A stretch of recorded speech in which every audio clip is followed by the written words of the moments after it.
We are tuned in to Fitness and Consciousness. Today's episode is called Holding Space for the Void. I had this idea of from when we let there be room for someone to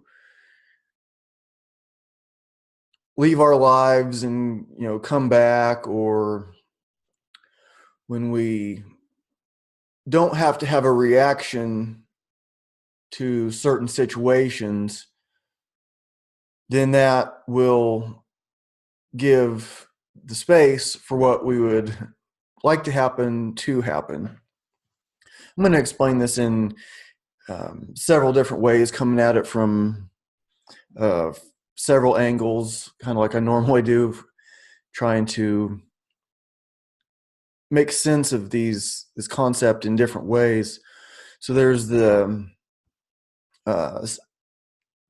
old saying, like, nature abhors a vacuum, and I just looked it up a minute ago, and it comes from Aristotle, but there, it's like kind of literally talking about physics, and they didn't have all the physics nailed down back then, and still don't. But as a philosophical concept, I think it makes a lot of sense. When we have someone, break up with us, our girlfriend breaks up with us, and then what? So we often want to try to make it work. It usually doesn't happen as like our girlfriend breaks up with us and then like, okay, and then just move along like it doesn't have any effect. It leaves this void. And if we hold space for that void, then that will allow other things to come into our life. And I have like this thought of, if it'd be nice to get to the point where if someone breaks up with us, then we can just get on with it, get on with our lives. But there's something to learn that we can take into the next relationship. There was this, it ended up being this thing for like guys trying to get their exes back and stuff. But when it was first presented, it didn't look like it was that, but it was like this thing for guys. And, this guy's trying to sell this course. And at first it just looks like, ways that we can improve, because there's a lot of behaviors that are perceived by other people differently than what our intention is. Like I had Kristen Babb on the podcast a few episodes back, and she was working on a documentary, karmadocumentary.com. Karma is a guide in Nepal. But anyway, she's also works for a dating service where people will go in and they talk to her for an hour or two, and she sees how they're presenting themselves on these like dating apps or whatever it is, and she sees the mistakes that people are making. They think it looks one way, but to everybody else it looks a different way. Anyways, if we have the like wherewithal to accept that moment, accept that void, we can figure things out, see things in a new light, and then moving on, we won't make those same mistakes. But like this course that I got, it was like, all about trying to get your ex back. And then, like I said, it didn't look like that at first. And I didn't buy it or anything, but at first I thought it had some useful information about guys seeming needy. And, women don't want a guy that's needy, or at least most of them don't. It's probably healthier not to.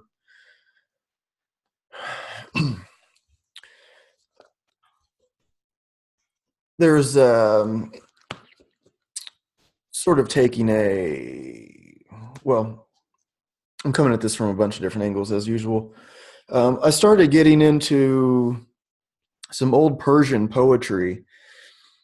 It was, I guess it has been for a while with Rumi, and uh, but I discovered this guy Ghalib, G or Ghalib. I think that's how you pronounce his name, Ghalib, something like that. And I was looking at I saw someone post, it's this Muslim friend of mine, and she posted on Facebook something about uh, common translations of Rumi, especially by Burke, who happens to be a book that I have, are really not very accurate. They don't convey the right meaning. Uh, and then I started looking into it more, and I got some different translations coming to me from the library. I think they're at the library waiting for me now, but I was at another library at the library yesterday, and I picked up a bunch of uh, some Persian poetry books, and this is from Glebe, like I said. It'll make more sense of all this as it goes along. If you listen to the show, you know how it goes. I take the long way. But anyways, this poem is called "Rubbing My Forehead." Now, Glebe was born in 1797, 12/27, 1797, and these poems are ghazals, Ghazal, and it means a conversation with the beloved, and there's a bunch of rules to it, which I won't get into that. This poem rather, it's called "Rubbing My Forehead." She has a habit of torture, but doesn't mean to end the love. Such oppression is only teasing. We don't imagine it as a test. Which of my mouths shall I use to thank her for this delight? I know she inquires about me, even though no word is exchanged. The one who tortures likes us, and we like the torturers. So if she's not kind, we have to say she's not unkind. If you don't give me a kiss, at least curse at me. That means you have a tongue if you don't have a mouth. If your heart is still in one piece, cut your chest with a dagger. If eyelashes are not soaked with blood, put a knife in your heart. The heart is an embarrassment to the chest if it's not on fire. Releasing a breath brings shame if it's not a fountain of flame. Well, it's not a loss for me if my madness has destroyed our house. Giving up a large house for a wilderness is a good bargain. You ask me what is written on my forehead. It shows marks from being rubbed on the stone floor before some god. Gabriel sends praise to me for my poems. That happens even though Gabriel speaks a different language. For the price of one kiss, she sets my whole life because she knows Ghalib is only about half alive. Uh, that isn't part of it. But I like that part. The heart is an embarrassment to the chest if it's not on fire. It's good stuff.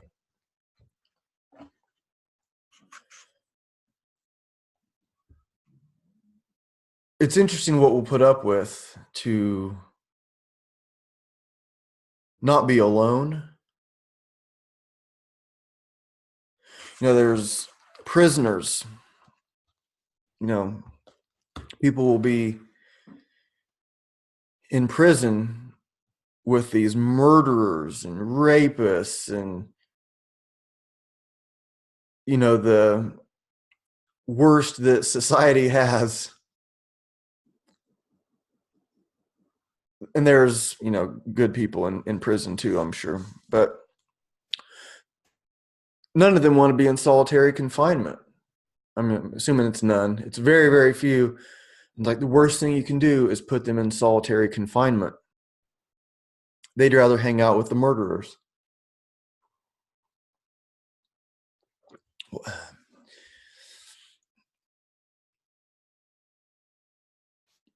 it, I know a lot of people know that, but man, think about that. So when we have these voids, we're with someone for a year or maybe a lot of our life. Maybe we have kids with someone, we're together for years and years, and then it ends. And then, like, what do we fill with that void? We want to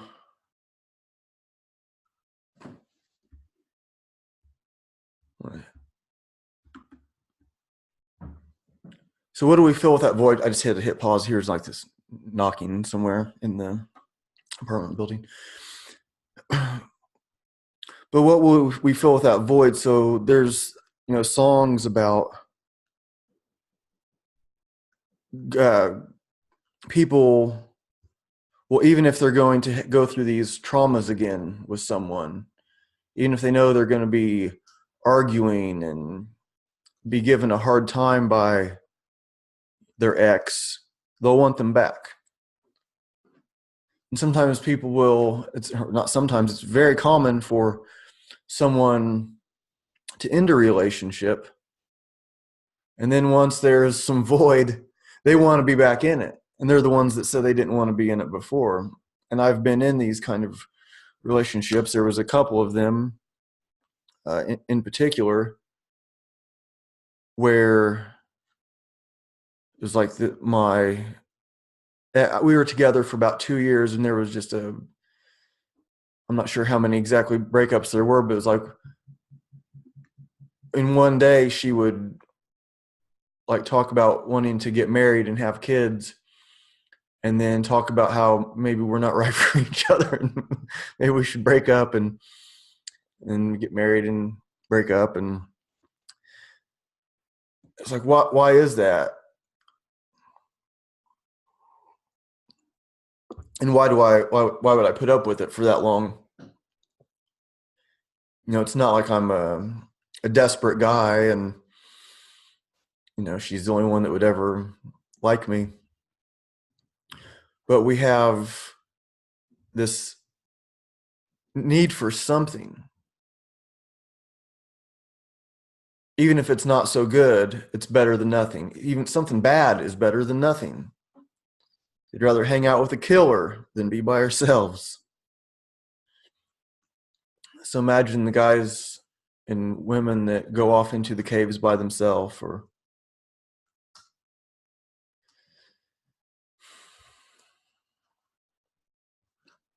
I don't know. I don't really think that's the way. But there's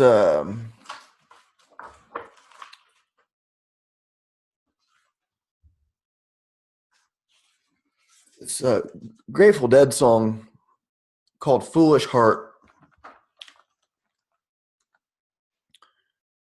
Carve your name in ice and wind.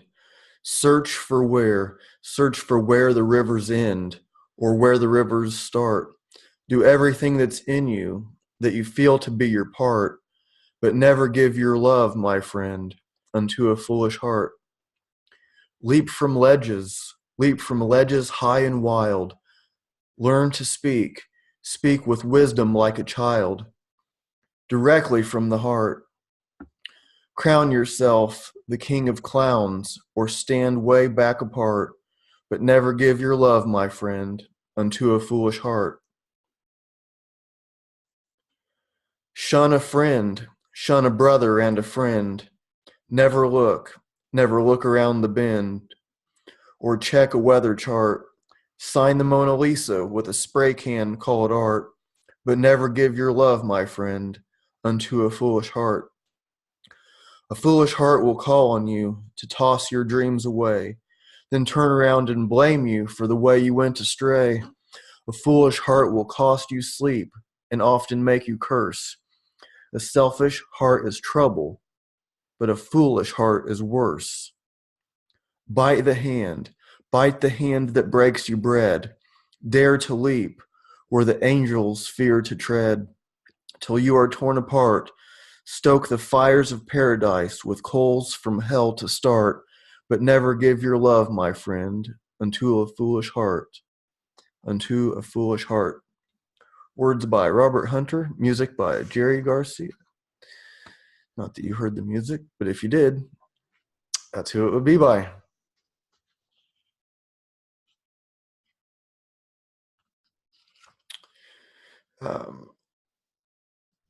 I didn't plan on reading this next one, but I just turned the page and it makes sense. Blow Away. It's a Grateful Dead song. A man and a woman come together as strangers. When they part, they're usually strangers still. It's like a practical joke played on us by our maker. Empty bottles that can't be filled. Baby, who's to say it could have been different now that it's done? Baby, who's to say that it should have been anyway? Baby, who's to say that it matters in the long run? Give it just a minute and it will blow away. It'll blow away. You fancy me to be the master of your feelings. You barely bruise me with your looks to kill. Though I admit we were sometimes brutal in our dealings, I never held you against your will. Your case against me is so clearly stated. I plead no contest. I just turn and shrug. I've come to figure all importance overestimated. You must mean water when you beg for blood. Like a feather in a whirlwind, blow away. Just as sure as the world spins, blow away.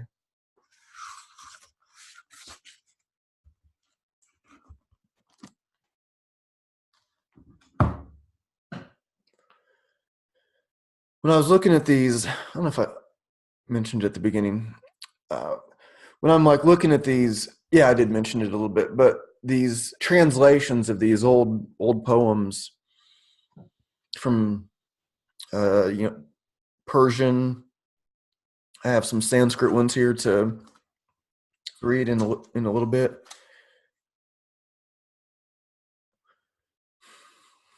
There's often debate on how these things are translated. So you have these people, they're not claiming, oh, this person doesn't even know how to speak this language. Why are they pretending that these are the words that are written?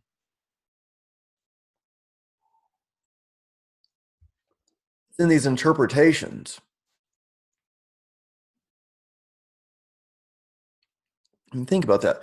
Here's an example.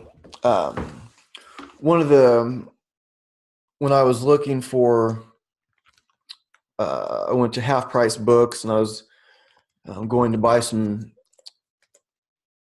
I didn't end up buying any because, library's free and I didn't see anything that I wanted to buy anyways. Well, there was one that I thought I wanted to buy. It said the Vikings book of poetry. And I thought, oh, wow, this sounds cool. But then when I looked at it, it was like Vikings, like the publisher, and the poems were not by the Vikings. So it ruined it. But anyways, here's a translation. I was looking at I think it's pronounced Rubaiyat. It's probably not quite right, but by Omar Khayyam. It's a very famous Islamic poem. When I was reading it was by Fitzgerald, and then I was reading this other thing by Robert Graves and Omar Ali Shah, and it said that the Fitzgerald translation wasn't accurate. Here's an example of a Fitzgerald translation. Awake, for morning in the bowl of night has flung the stone that puts the stars to flight, and lo, the hunter of the east has caught the Sultan's turret in a noose of light. Same thing, but Graves' translation. Wild dawn, day's herald straddling the whole sky.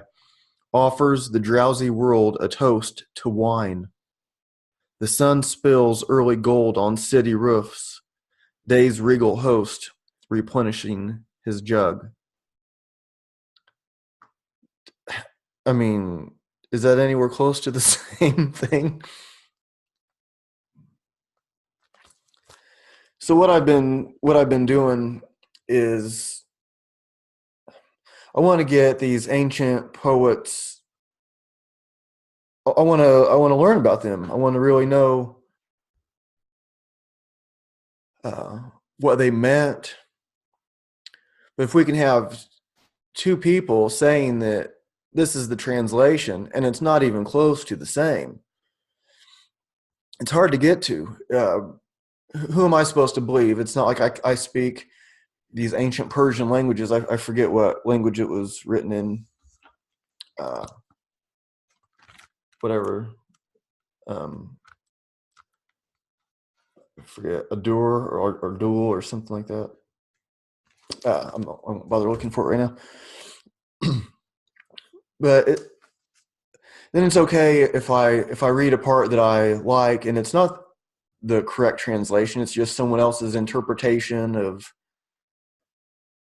what it meant to them. And I've talked about it on the podcast many times how difficult it is to express ourselves. Bruce Lee said to express yourself honestly is very, very difficult. And so imagine trying to express what somebody else is saying. Uh, Now, some people are more apparent about it than others.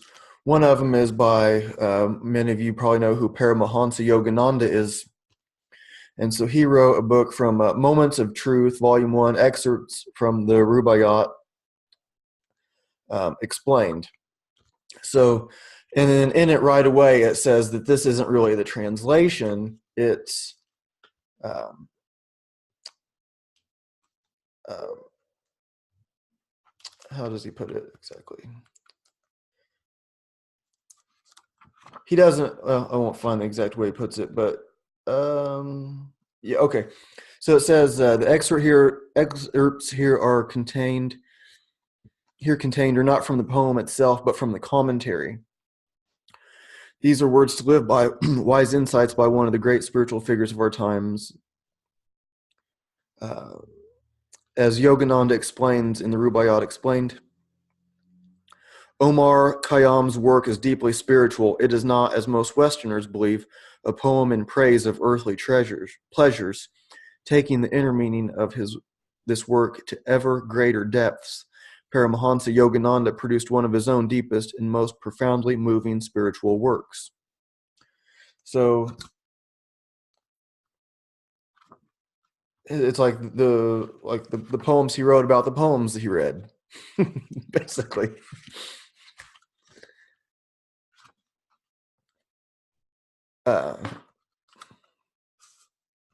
But there were a couple of them in here I like. So I'm trying to like dig into like what all this stuff means. And um, here's part of the like from the one I just said. What a travesty of religion to allow the sweetness of inner silence to be drowned in the clang and hubbub of temple lectures, theologians, arguments, and noisy rituals. I like that. Every thought we think is a flower in life's garden and not the permanent possession of anyone. Let our thoughts then be fragrant and beautiful, not rank and ugly, that the memory we leave behind us be felt as a blessing on the earth. That's a segue to my next story here.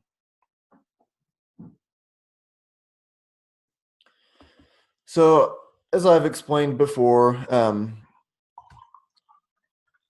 I have what I call my job. I work from 5 a.m. to 1 p.m. Monday through Friday, sometimes more. And then I'm a strength and conditioning instructor, and I do that in the afternoons and evenings. And then Well, I work on this machine. I work like it's like a factory. It's a pretty good job, really. And there's the main operator of this machine. There's usually 4 or 5 of us on this machine, and he gets in my face and yells at me about stuff. And usually I just let it go. But I've said to him many, many times, you can't talk to me like that. You have to quit talking to me like that. There's no reason for it. And he's not asking me to do anything unreasonable. I've never had any problem with what he asked me to do. Um, but the way he freaks out and gets up in my face and yells at me, insane.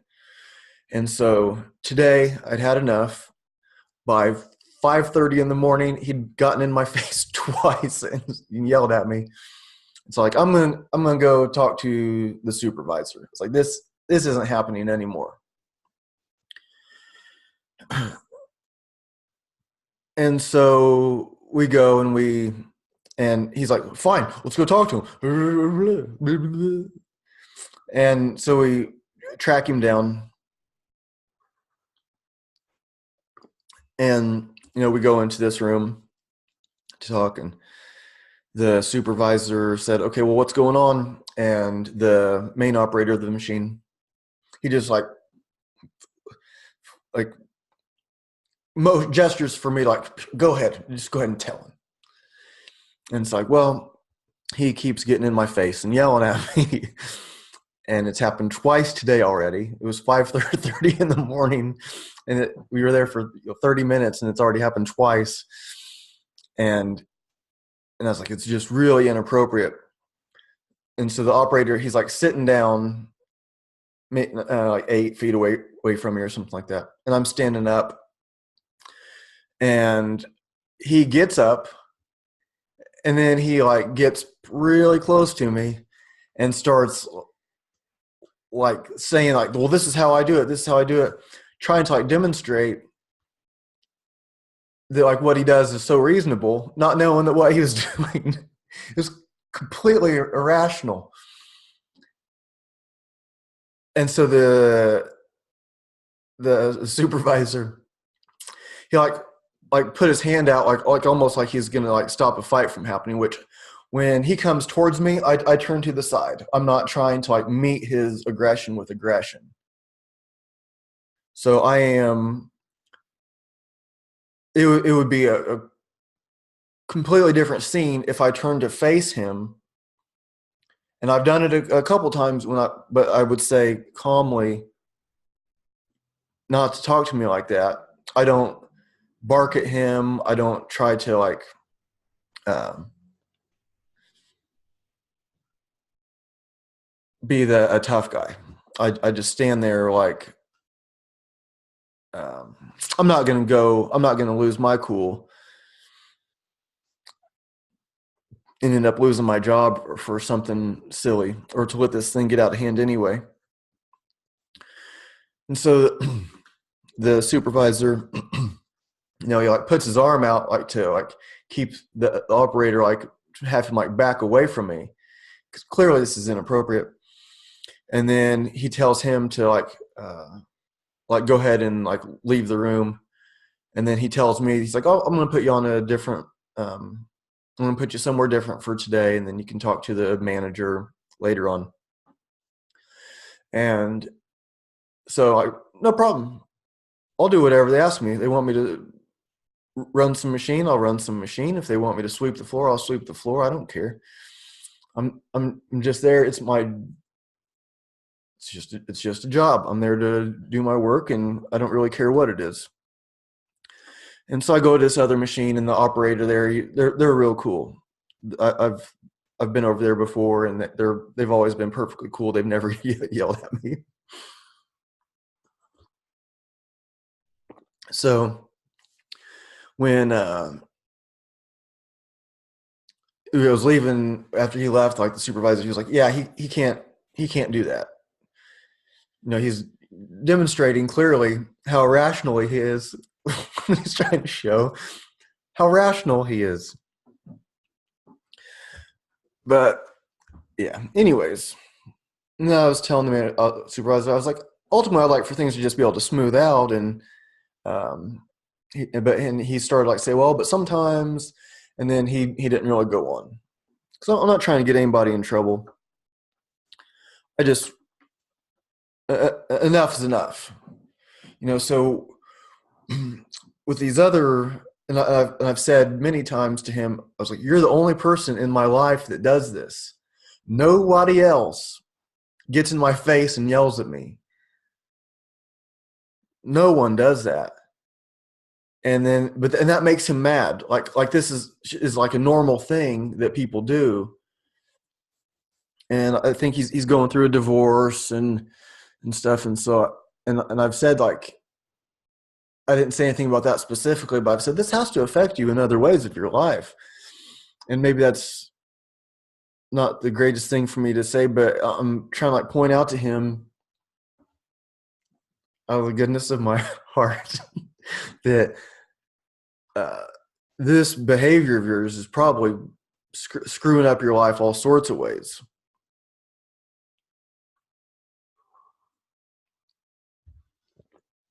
I'm trying to help.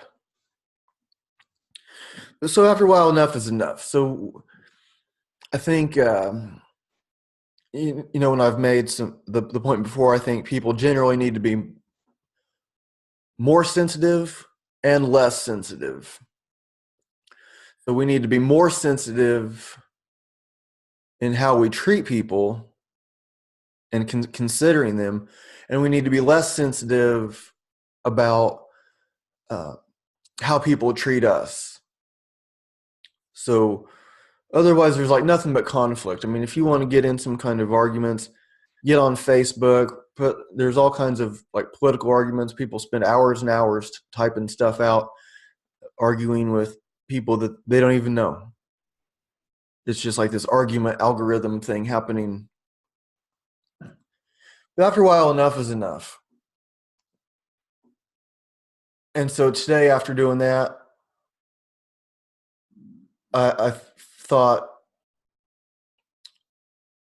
I played it right. And even the operator who has, gotten in my face and yelled at me all these times, he's came up to me before other days, and he said, you handled that right. He's like, when I'm being a jerk, he's used a different word, but he's like, when I'm being a jerk, just say, hey, you're being a jerk. But he said, I handled that situation right before. So at some level, he is aware of what he's doing. And he wears like a cross around his neck.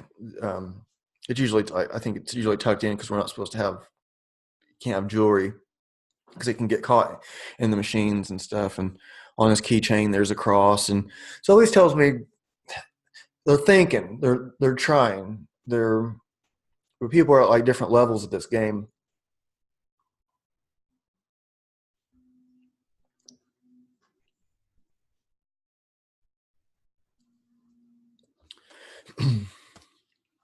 So when we're in these relationships, and then there's this void.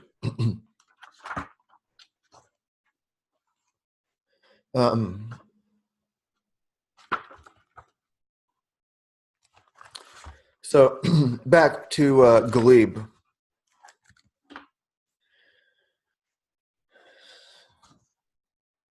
So again, this stuff is over 200 years old, or well, yeah, however old it is. He was born in 1797. And so I bring up that situation at work because I think we have these repeating patterns.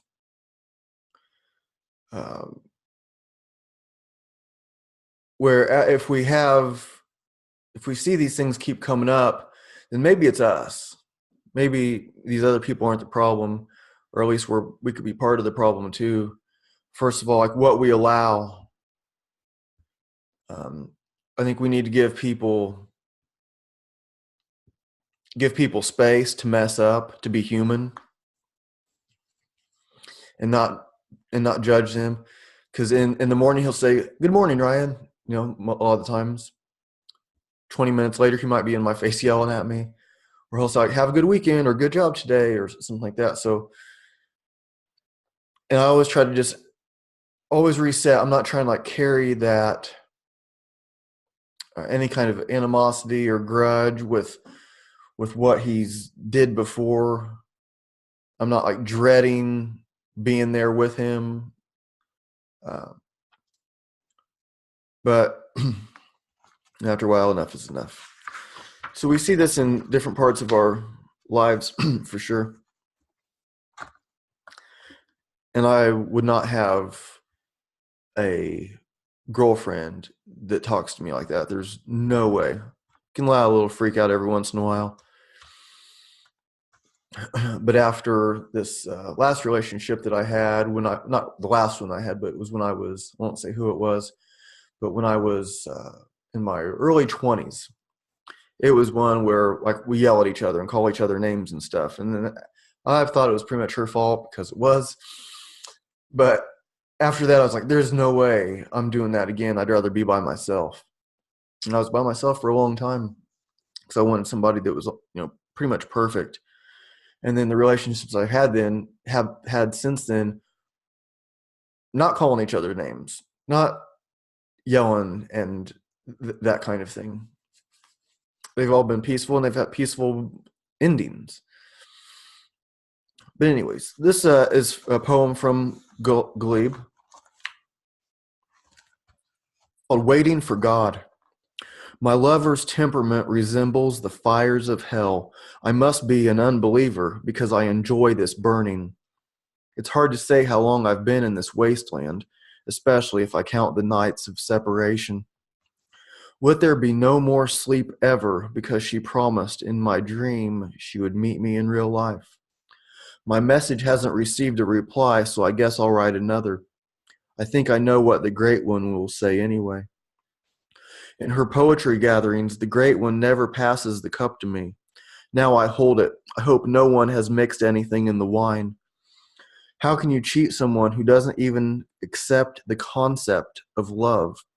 If I have a rival, it's mad of me to be jealous of him.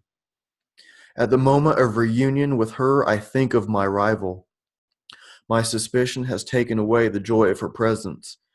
How many loves can match the moment she turns her glance away?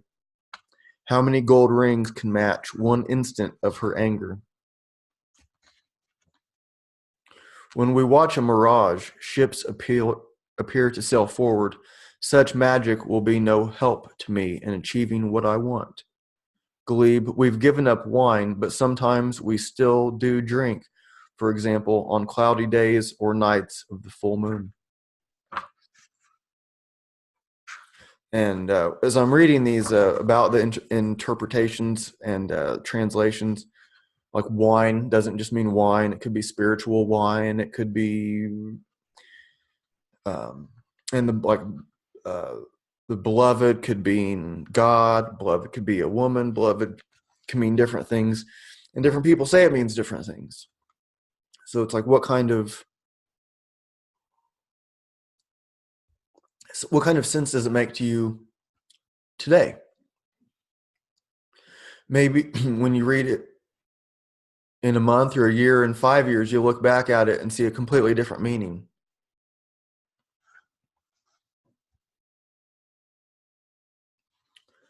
About limits and meanings, still from Glebe. This book is called "The Lightning Should Have Fallen on Glebe," translated from the Urdu by Robert Bly and Sunil Dutta.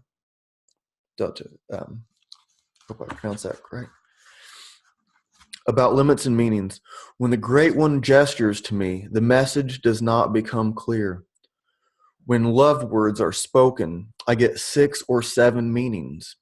I must tell you, God, this woman doesn't grasp my meaning. Give her a second heart, please, if you don't give me a second tongue. Her eyebrows do make a bow, but the rest is unclear. What are her eyes, an arrow or something else? You come into town and I still grieve. Of course I can go to the market and buy another heart and another life. I'm good at smashing rocks with my head, but it looks as if someone on this street has been strewing boulders. My soul is full, and it would be good to drain the blood. The problem is limits. I have only two eyes. Even though my head flies off, I love to hear her voice, and she remarks to the executioner, "You're doing well." People get a real sense of what the sun is like when I let the light reflect off one of my scars. I could have had some peace had I not fallen in love with you. If I hadn't died, I could have done a lot more crying and sighing. A river keeps rising when its bed is not available. When my nature becomes damned, it just keeps moving. We know there is more than one good poet in the world, but the experts say that Ghalib's little jests are great.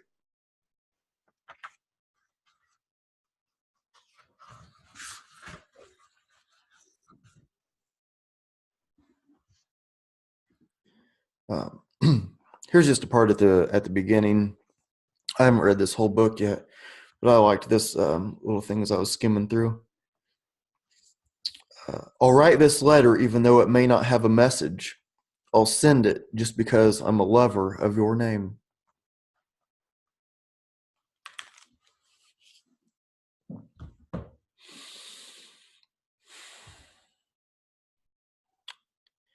And getting back to the holding space, I was somewhat fascinated by this idea of holding space.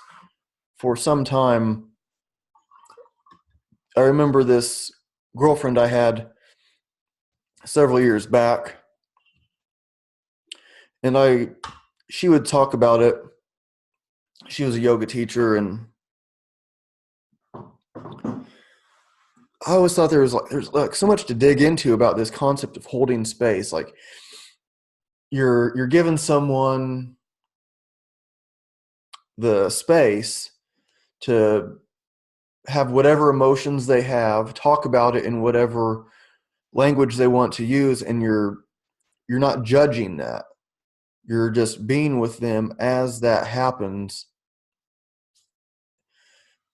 And like Jordan Peterson, who's a clinical psychologist, and uh, he says people learn by people think by talking, and a lot of time he said don't underestimate the value of just listening to someone. And even in his practice, he says that when it's he's not just there to give someone the answers to their problems. He's there to listen, and then they often come up with the answers themselves. And that way it's their win and not his. So giving someone the space to figure things out by themselves, and sometimes it just takes us a while to get there, doesn't it? Because we go on some kind of trip through, like the course I was talking about earlier that I started, and I saw that it was just like a thing about getting your ex back mostly. But we go through these things where when we're left with this void, our girlfriend breaks up with us or whatever, we're trying to fill that void, even if it's with something that's not good for us. Like her, she's already said she's done. It's like, why do you want that? Well, that's better than nothing. At least I have something. And um, at there's a song, I don't know, some of the songs that my dad played and recorded, I didn't know if he wrote them. Some of them I found out were written by someone else later. He didn't try to pass them off as his own or anything, um, but like there was a song, "I Wish That I Could Hurt That Way Again." I don't think he wrote that one. Um, even I wish that I could hurt that way again, even though I'd always lose and you would win. Um, and this like and something like, at least my eyes could watch you walk away. Like when it's, yeah. What else is there to say about that?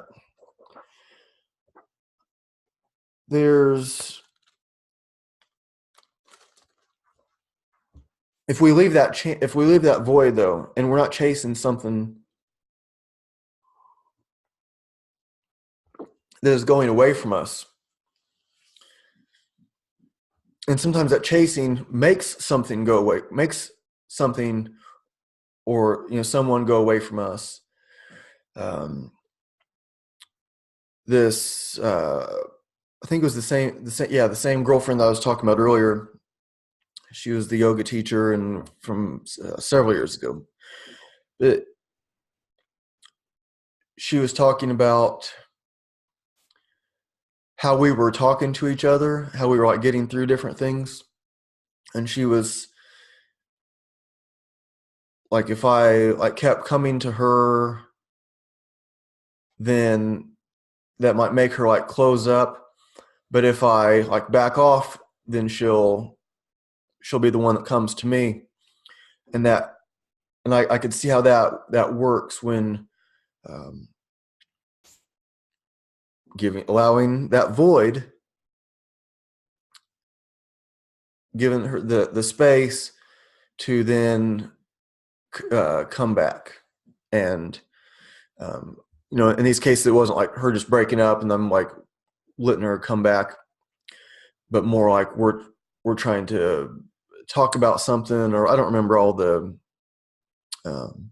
situations, but it was mostly give the space for them to come to you. And I think that's something that a lot of, maybe it's something like guys do more than women. I'm not sure, but where we like try too hard and do too much, and then it pushes them away.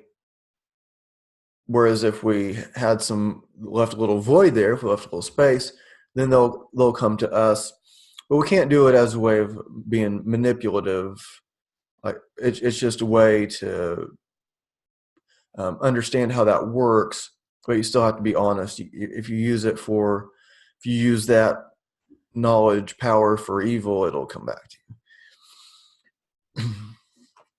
But if we have that void and then something good comes up, then we realize, oh, this is a lot better than asking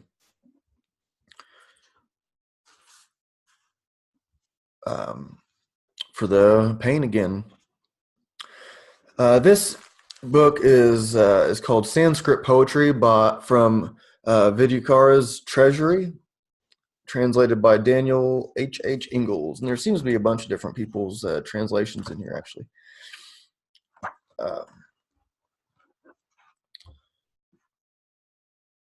But I think about like the good that can happen if we leave that void, if we hold space for that void. Her glances first came hesitant and sidelong, then soft and shy with love. A while they rested on me motionless, then slowly turned away. Her pupils widening behind long lashes told of the admiration that she felt. My heart, poor thing without defense, was captured, cut up, swallowed, and now is lost for a... That's by Bhava Beauty. I'm not sure how old these are. I think they're really old, though.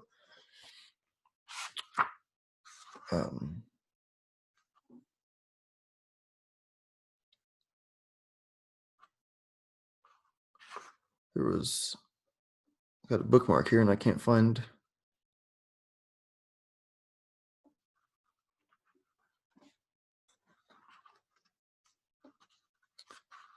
Let's look. Some of these are kind of risque, these old Sanskrit poems.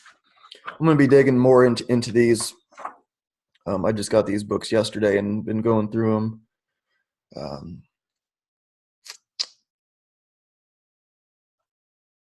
there's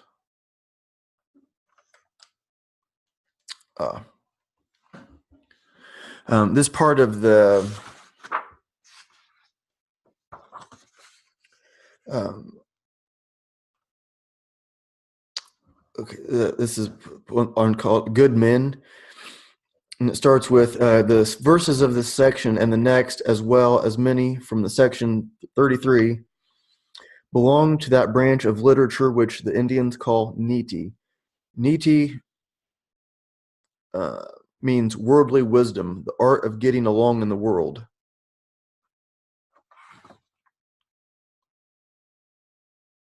Um, oh, uh, who can understand the hearts of the truly great, which are harder than diamonds and softer than flowers? Bhava Beauty.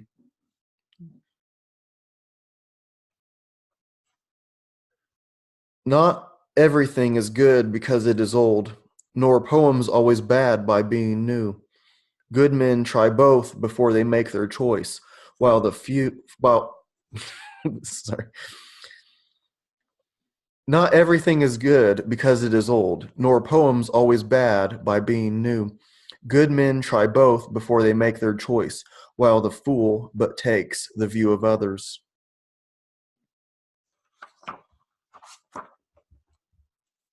There's a lot of good stuff to dig in with that one. I have one more thing to read.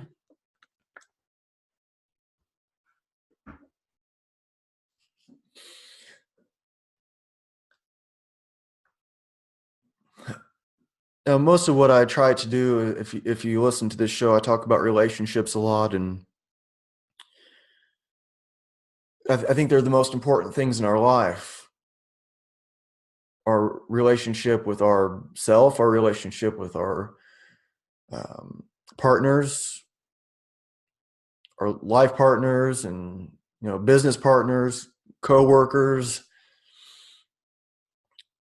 it and our friends, and it really makes up how our life goes.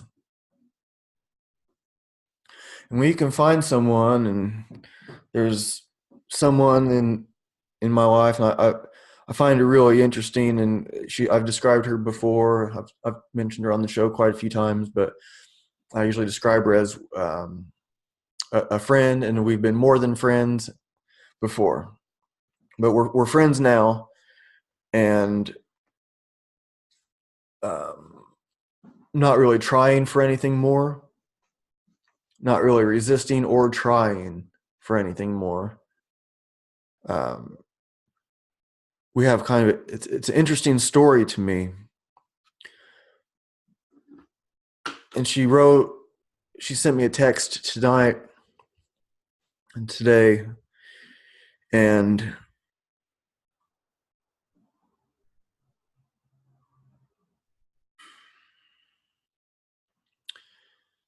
let's see, I don't want to give too much away. I do try to have some sort of, I probably say too much on this show about some people sometimes, but well, it was something like she teaches yoga, and I was going to her class, and then she mentioned coming to my class tonight, like to train like martial arts, and she said, I can still come to her class. And she thought maybe I quit coming because I was just trying to like be with her. And then we had this like kind of weird conversation where it was like in between like being more than friends and then going to just as friends. And there were some things that were not obvious in that transition. And so I explained to her, no, that's not why I quit coming. It was, some other things to do, got out of the habit.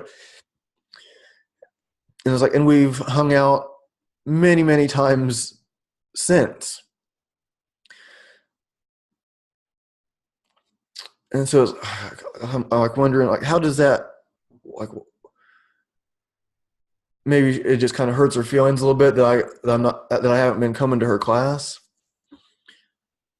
But it's like part of this thing that, I'm reading these poems, but I was also trying to say, are these good translations? I read from Paramahansa Yogananda, and it says it's not a translation really. It's the poems that he wrote from the poems that he read from the Rubaiyat. Um, and in that book, I read two translations of a verse that seem to have like, how did they come up with this? It's not like one word's a little different. It's like the whole thing is different. So it's really hard, I think, to truly understand somebody. But when you try and you keep trying, then you're going to get closer and closer if you're really doing that, and you're given the space to do that. You're holding space for that information to come in instead of attacking with your point of view. Like, no, you said this. This is what you said. This is what you meant. This is what happened. This is what, and they're saying, that's not what happened. That's not what I said. That's not what I meant.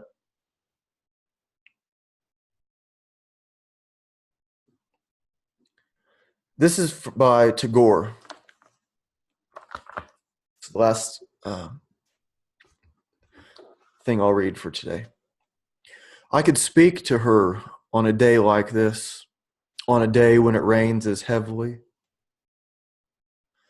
You can open your heart on a day like this, when you hear the clouds as the rain pours down, in gloom unbroken by light. Those words won't be heard by anyone else. There's not a soul around, just us, face to face, in each other's sorrow, sorrowing as water streams without interruption. It's as if there's no one else in the world. This earthly web's as untrue as the constant noise of life. Only our eyes drinking their own nectar as the heart feels what's only true to the heart. All else melts in the dark. Surely no one in the world would come to harm if I rid my mind of this burden. If I said a couple of words to her in one corner of this room in a Shravan's downpour, surely the world would remain unaffected. The day passes in anxious ways, lit by flashes of lightning. Now the time it seems I could say the words that, all my life, I'd kept to myself on such a day when it rains heavily. Translated by Amit Chaudhuri.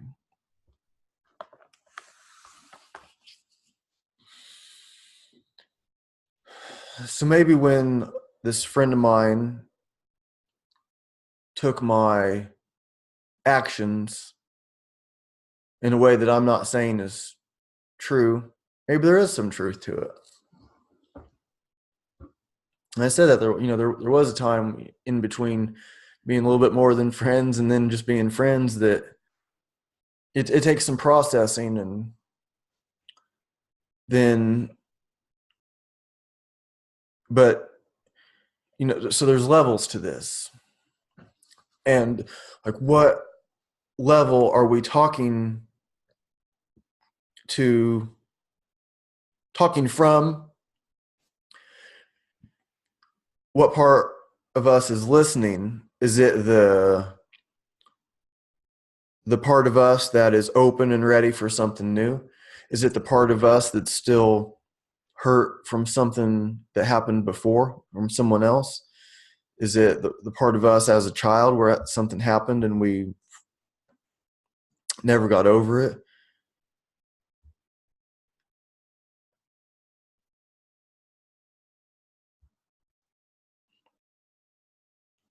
I forget how I started that.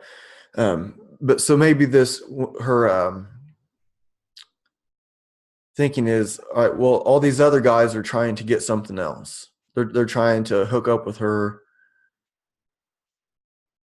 and so they're like saying or doing all these things. And as those relationships go through their waves, like, oh, it's this, no, it's not. Oh, it's this, no, it's not. Oh, and then now I got what this guy's all about.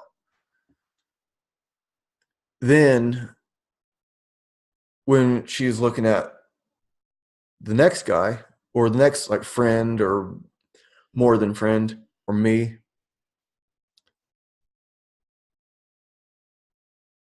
how difficult is it to just openly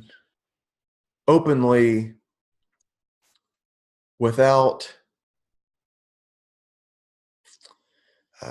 these ghosts that I call them, without these ghosts of the past. Like, okay, I said something. Well, that other guy said that too, and he ended up being um, a really bad guy.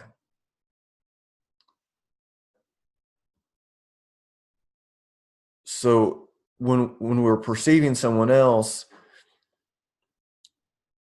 it's kind of hard not to through the experience of our past, and that's going to be a good thing, but it might cause problems also. So the overall idea for this show is to hold space for the void and let the things come in, and then let things go. And it's hard to tell which is which, and because there's, you know, should we keep fighting for this thing to work, or should we not bother anymore? If someone says no, you say okay, and then on to the next one, or do you say no? And they're like, well, it's because you're not understanding me. Like from that one poem from Galib that I read earlier, she might be worth repeating that line. She um,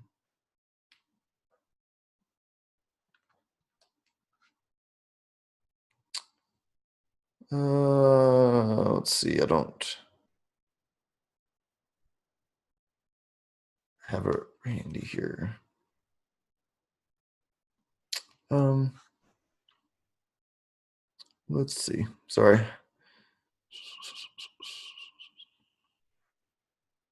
Oh, I must tell you, God, this woman doesn't grasp my meaning. Give her a second heart, please, if you don't give me a second tongue. We'll leave it at that. Thank you for tuning in. We'll see you next time.